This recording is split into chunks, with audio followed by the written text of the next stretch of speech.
तुम्हाला सर्वांना माहित आहे की तुळींज नालासोपारा एरियामध्ये नायजेरियन बऱ्यापैकी राहतात. त्यांच्याकडे विजा एक्सपायर झाला असतो, लिगल पासपोर्ट पण नसतो, पासपोर्ट उपलब्ध नसतो, अशा बऱ्याच गोष्टी आहेत. तर काही वर्षांपासून ते कंटिन्युअसली ड्रग्ज सारख्या जगाला त्रासदायक गोष्ट आहे, धोकादायक गोष्ट त्यामध्ये इन्व्हॉल्व आहे, आपण हे पाहतो. तर त्या अनुषंगानं त्याचबरोबर त्यांनी एक 40 दुकानं इथं विदाऊट गुमास्ता परमिशन लायसन्स चालवत होते आणि त्या सामान्य नागरिकांना देखील त्रास होत होता.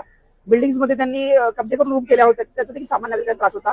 याही तक्रारी प्राप्त झाल्या होत्या. त्या अनुषंगानं पोलीस प्रशासन आणि वसई विरार महानगरपालिका संयुक्त विद्यमान आम्ही कारवाई करत आहोत.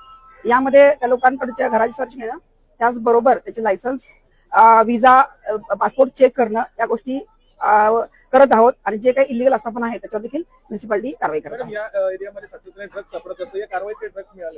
आहे. सध्या सर्च प्रोसेस सुरू आहे, त्याविषयी तुम्हाला माहिती नंतर देण्यात येईल. सध्या आम्ही त्यांना ताब्यात घेणं, त्याची डॉक्युमेंट ताब्यात घेणं आणि त्या आस्थापनांवर म्युन्सिपालिटी कारवाई करू. 109च्या पेक्षा जास्त लोक आता झालेले आहेत. तर 109 पेक्षा जास्त विविध देशाचे नागरिक आपल्याला मिळाले. पुढे यांची डॉक्युमेंट व्हेरिफिकेशन होईल, त्यांच्यावर काही गुन्हे आहेत ते पाहिलं जाईल, त्यानंतर पुढची त्यांची प्रोसेस करण्यात येईल.